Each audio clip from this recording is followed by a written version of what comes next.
Hi everyone, welcome back. In this video, we're gonna have a look at the CANBUS diagnostic on this Ford, which is applicable on many other Fords as well. On this car, we have two different CANBUS network, which is high-speed CANBUS and medium-speed CANBUS. So I'm gonna show you how to locate each one of them, how to diagnose them. So we're gonna have a look at the wiring diagram first to understand where we can find those CANBUS network and how many units are connected to each one of those CANBUS. And after that, I'm gonna show you how to diagnose the CANBUS with multimeter and with oscilloscope. So it means we're gonna read the waveform on high-speed CANBUS and medium-speed CANBUS on this car to see how we can use the oscilloscope to read the waveform, to analyze it, and to diagnose the CANBUS network. Before starting the video, if you guys haven't subscribed the channel yet, please don't forget to subscribe. You can also find our online course for CANBUS on this video description. We have one online course specifically for CANBUS introduction and operation and diagnostic. On that online course, I explain everything about different generations of the CANBUS, step by step how to find them, how to diagnose them, and I explain many different type of common faults on that CANBUS. On that course, you will learn a lot about the CANBUS diagnostic and you will get a certificate of completion as well. You can find the link for that course on this video description or the first comment down below. Let's start. First of all, let's start by having a look at the network configuration on this car. So what you see right now on the screen is the network configuration on this Ford. So on this Ford, we may have up to 3 different CANBUS network. So at the center, you see DLC or OBD2 connector. All these units down here, they are highest speed CANBUS. These units at the top left, they are connected to the medium speed CANBUS.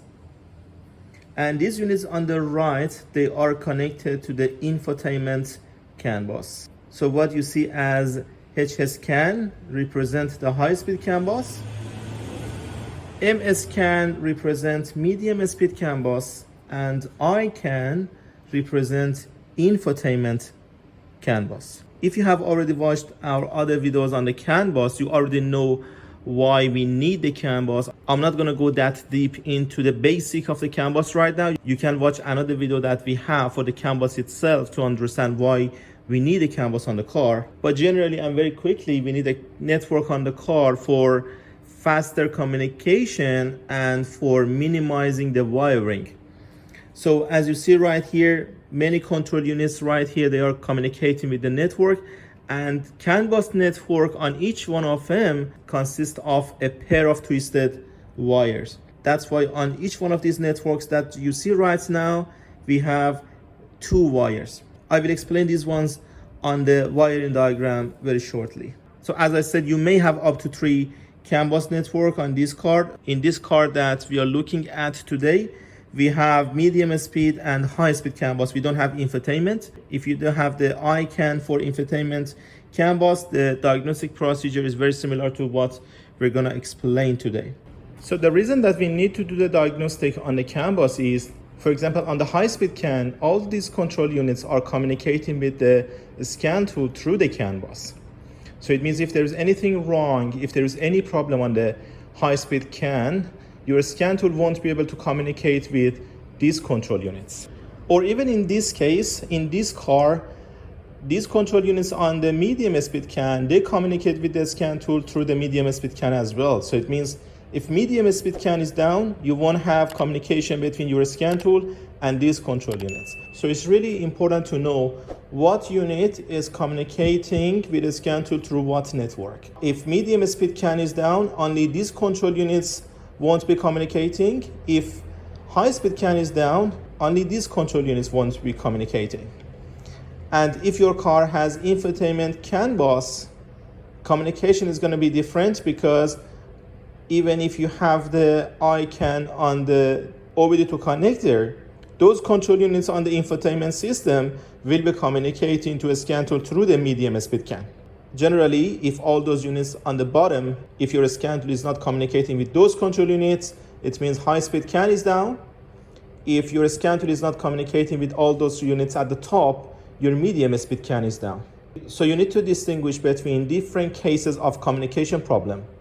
If your scan tool is not communicating with any control units at all, that can be a problem on the scan tool or on the OBD2 connector that must be inspected. But CAN communication problem can be detected by exactly what I told you. No communication with a certain group of control units. Sometimes these networks, they need to share information between each other, for example, from high speed to medium speed.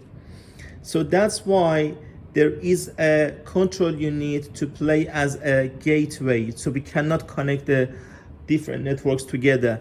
We need to have a gateway to translate one message from one CAN bus to another. For example, in here, IPC represents the instrument cluster. So instrument cluster is the gateway between the high-speed CAN and medium-speed CAN. And you see, for example, if we need the vehicle speed to be shared from ABS system to BCM for controlling the door lock system according to the speed, so this information must be shared from the ABS to the high-speed CAN, and inside the instrument cluster, this message will be converted from high-speed message to medium speed, and instrument cluster will share it on the medium speed CAN bus for BCM. We have front controller interface module as a gateway between medium speed and infotainment CAN bus as well. Something very important before moving on to the wiring diagram, as you see some resistors on each CAN bus. Totally you can see 6 resistors right now because we are looking at 3 different networks. On each CAN bus we have 2 terminating resistors. So for example, on the high-speed CAN bus we have 1 terminating resistor inside the PCM or powertrain control module, and the other terminating resistor is right now inside the instrument cluster. Terminating resistor is installed on each end of the CAN bus, because on the CAN bus we have 2 wires. One is called CAN bus high, the other one is called CAN bus low. These 2 CAN bus will provide different range of voltage that we will see shortly. For having a complete parallel circuit, we need to connect these 2 wires together, but because they are 2 different wires on the network, if we connect them together directly, the CAN bus is going to go off. So that's why we put a resistor that we call a terminating resistor at each end of the CAN bus, so we can connect the network together to stabilize the voltage and to minimize any noise interference. So these terminating resistors are really important for the diagnostic. The locations are really clear right now. Each one of them is equal to 120 ohms. And considering that the network is in parallel, if we calculate the total resistance, there are 2 resistors, each one 120 ohms. The total resistance on the CAN bus is going to be something very close to 60 ohms. So basically the total resistance on the high-speed CAN is 60 ohms. The same story on medium speed CAN bus that we have right now. On some cars, the medium speed CAN is called as body CAN, and you won't have this kind of resistance measurement. I already explained that one in another video on the channel. Generally, the reason that we call them high speed and medium speed, because high speed is going to provide up to 500 kilobit per second data transfer, and on medium speed we have up to 125 kilobit per second data transfer. If your car has iCAN or infotainment CAN bus, that one is going to give you 500 kilobit per second data transfer as well. All right, let's have a look at the wiring diagram. This is the wiring diagram of OBD2 connector. As you see, we have pin number 6 and 14 for high-speed CAN. This is very general on different cars as well. So if you locate the OBD2 connector and find the pin number 6 and 14, they are connected to the high-speed CAN. And as you see, as high-speed CAN plus and high-speed CAN minus, plus is representing the CAN bus high, the other one minus is representing CAN bus low. On many diagrams, instead of plus and minus, you see CAN bus high and CAN bus low. So you see the OBD2 connector details as well. Pin number 6 is the CAN bus high, and pin number 14 is CAN bus low, and these 2 are the high speed CAN bus. And for the medium speed, you see pin number 3 and 11. These 2 are medium speed CAN, and 3 is medium speed CAN plus or medium speed CAN high. And number 11 is medium speed CAN minus or medium speed CAN low. Let's go on the OBD2 connector, locate the wires, then we go step by step for checking the system. So this is the OBD2 connector. So there are some numbers on the OBD2 connector as well. So it's gonna make it easier to find and locate the wires. Pin number 6 and 14 are for the high speed CAN, and pin number 3 and 11, they are for the medium speed CAN. These two are for high speed CAN, and these two are for medium speed CAN. So if your scan tool is not communicating to the units on the CANBUS high that I introduced them at the beginning of the video, it means there is something wrong on the high speed CAN. If your scan tool is not communicating to all control units on the medium speed CAN, you need to check those units on the medium speed CAN that I showed you at the beginning of this video. The first step for diagnosing the CANBUS, the easiest and the quickest way, is to check the CANBUS total resistance. And as I said, on each one of these networks on here, we have two terminating resistors equal to 120 ohm.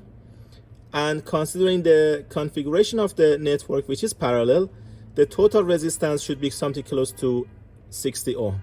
So if I take the measurement over here, the resistance, I should have 60 ohm here. I should have something close to 60 ohm. Sometimes the resistance value is something a little higher or a little lower than 60, which is okay, as long as the difference is not that much. Sometimes between 55 to 63 is all right. For measuring the resistance, ignition switch must be off. You need to wait for a few seconds until CANBUS goes to the sleep mode. I put the multimeter on resistance. If the multimeter probes are thick, do not insert them into the OBD2 connector because they're going to damage the pin, and the next time that you connect your scan tool, you will have no communication. But this multimeter gives me a really nice probes, so it's not going to damage the OBD2 connector pins. So I put this one here, and if you look at the multimeter, I have 61 ohm, which is completely okay. This is the resistance on high speed CANBUS right now, which confirms everything is okay. As you remember, on the high speed CANBUS, terminating resistors are inside the PCM and instrument cluster. If the resistance value here is something very close to 60, it means they are okay. But if you are getting 120 ohm, it means one of those two terminating resistors is broken. So you need to check the ECM and instrument cluster one by one. And right now, if I go for measuring the resistance on medium speed CANBUS, I'm getting again 61, close to 62 ohms, which is okay. On medium speed CANBUS, terminating resistors in this car are installed inside the instrument cluster and BCM. So if you get 120, it means you need to check the BCM or instrument cluster because one of those two resistors are broken.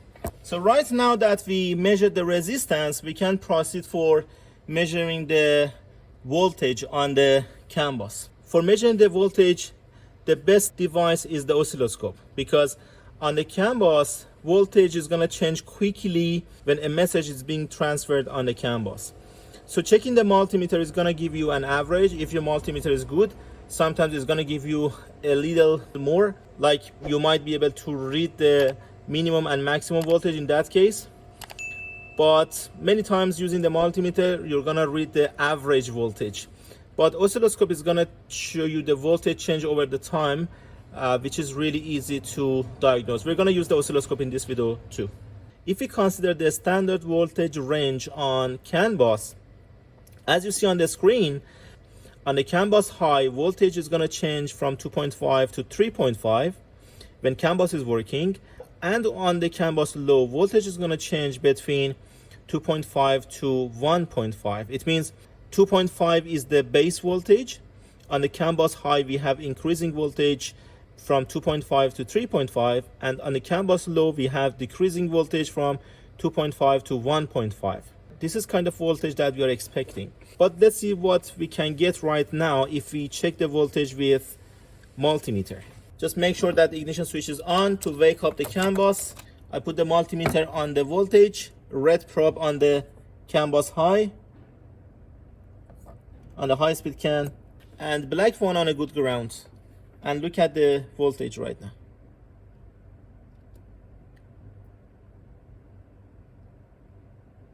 So as you see, we are getting almost 2.5, a little over 2.5. This is the voltage that multimeter shows us. And if I switch this one to high-speed CANBUS low, look, we are getting lower voltage, almost 2 volts. So this is the CANBUS low because, as I said, voltage on the CANBUS low changes from 2.5 to 1.5. That's why we have the average shown by the multimeter around 2 volts.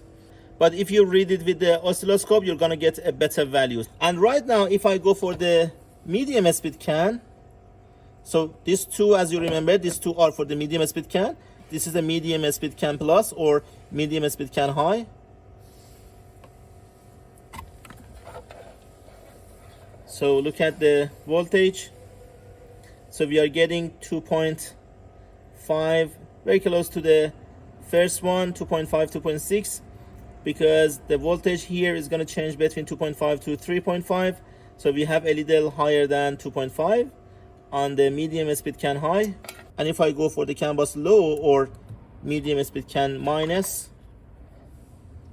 I have less than 2.5, which is 2.3, 2.4, sometimes goes a little higher as well.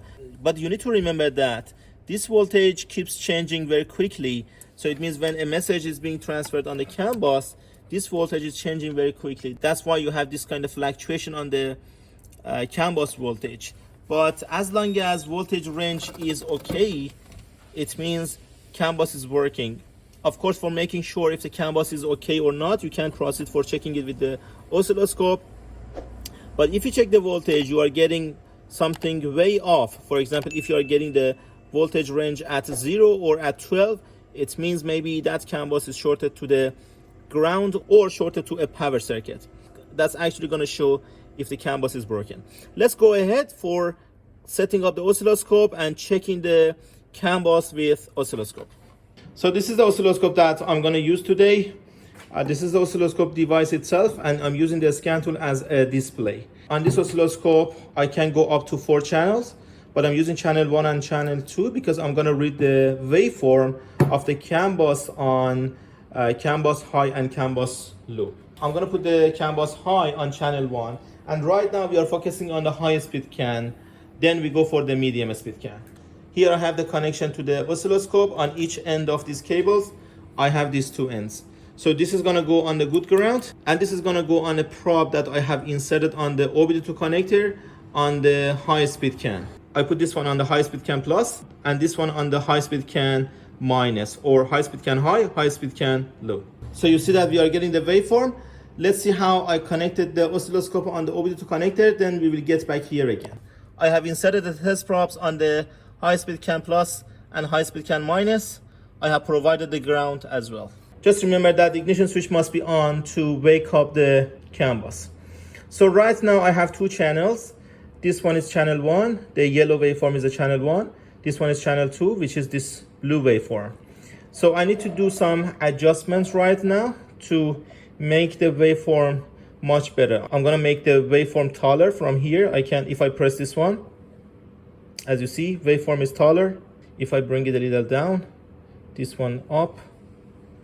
All right, I need to change the timing to have a better view on the waveform from here. I can change the timing by pressing on this, or I can just click on this until I have a good view on the CANBUS waveform.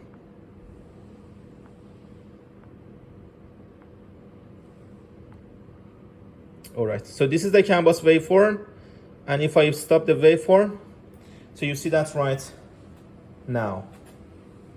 I can make it a little taller. So what you see here, this is the CANBUS high and this is the CANBUS low, or again what we saw in the Venn diagram for this car, CANBUS plus, CANBUS minus. Both are on the high speed CAN. And as I said, the voltage on the CANBUS keeps changing when a message is being transferred on the CANBUS, and this voltage change on the CANBUS high is between 2.5 to 3.5, and the CANBUS low is between 2.5 to 1.5. So this is the base voltage. So what you see here, this is the base voltage, and here is the base voltage too. So base voltage right here, if I show you the voltage right now, if I go for the first one for the channel 1, so I need to bring the waveform a little down because the measurement is just right there. and channel 1. All right. And as you see, these two waveforms, they should be symmetrical. And right now, if I go for the cursor again, so I put the Y1 at the top, just right here, and Y2 at the bottom on the base line. We have the measurement right here. The maximum voltage here is shown as Y1. Y1 is at the top. This shows 3.5. This is exactly what I told you. The voltage on the CANBUS high should rise to 3.5 when CANBUS is working. And on the base, we have 2.32, which is acceptable as well in this case. And if I go for the channel 2, I put the Y2 down here, a little higher, and Y1 is gonna be right there, again a little higher. Okay, on the channel 2 we are looking at the high speed CAN minus or high speed CAN low. So as you see here, we have the base voltage. Here is the base voltage, which is equal to 2.42 volts, which is perfect. On the Y2, which is the minimum voltage on the CANBUS low, we have 1.14. This one is all right as well. Because generally when you are checking the voltage, sometimes there is a little differences. That little difference is okay as long as it's not too much. As long as it's within the range, it's all right. But what's gonna happen between these two if something is wrong? So we got the waveform right now, but what can we get from the waveform? The first thing is we want to make sure if the waveform itself actually exists. If waveform exists, it means the network is working. But waveform existence should show you the proper range of voltage as well. If you have very different range of voltage, it means there is something wrong on that waveform. For example, if you check the waveform here and you see a waveform like what you see right now on the screen, it means both CANBUS plus and minus, they are not giving you anything. They just stay on the base voltage. It means in this case, both CANBUS high and CANBUS low, they are shorted to each other. That's why you keep just reading the 2.5 base voltage. The second waveform shows you when CANBUS high shorts to ground. This is what's gonna happen. This example of the waveform shows you what's gonna happen to the waveform if CANBUS high shorts to ground. In that case, both CANBUS high and CANBUS low, they're gonna show you a waveform very close to 0. But if CANBUS low shorted to ground, this is what's gonna happen. This is one example. As you see, the waveform on CANBUS low is already gone, is already dropped to 0. And voltage on the CANBUS high is not normal. The peak voltage is already around 3 volts and the base voltage is around 0. So this shows abnormality on the CANBUS high as well. So in this case, you might have communication, but at a degraded level. But the last example is when CANBUS is shorted to battery voltage. So you're gonna get a waveform like this. As you see, the CANBUS is showing a voltage above 12 volts. It means that the CANBUS wires are shorted to higher voltage, which is battery voltage in this case. So that's how you can actually come to a conclusion based on the waveform that you are getting on the oscilloscope. So we got the waveform on the high-speed CAN. I'm gonna switch the test probes from pin number 6 and 14 to 3 and 11, which are for the medium speed CANBUS. Then I'm gonna run the waveform to see what we can get from here. Okay, I have already switched the wires to pin number 3 and 11 for medium speed CANBUS, and I'm gonna run the waveform. As you see, this is the waveform that we are getting right now. If I zoom it out a little, so I have the waveform, so I can zoom it right now. So this is the waveform on medium speed CANBUS. Again, if I go for measurements, this yellow one is representing the medium speed CAN plus, and this one is the medium speed CAN minus, or what we see on other cars at CANBUS high and CANBUS low on medium speed CAN. So we see the waveform actually exists. And if I put the cursors over here, I put the Y1 at max voltage and Y2 at base voltage. So as you see, we are getting 3.5 at maximum voltage on the medium speed CAN plus and 2.44 volts for the baseline on this CANBUS, which is properly okay. And if I go for channel 2, I'm gonna put the Y2 here at minimum voltage, just a little higher, and right here at base voltage. I set up the cursor, one here, one there, and I'm reading Y1, which is the base voltage, is 2.5, which should be 2.5, and the minimum is 1.4, which is okay as well. Same story for short to ground or short to each other or short to battery. Same story is going to happen here as well. So this is how you can diagnose the CANBUS with oscilloscope on high speed or medium speed CANBUS.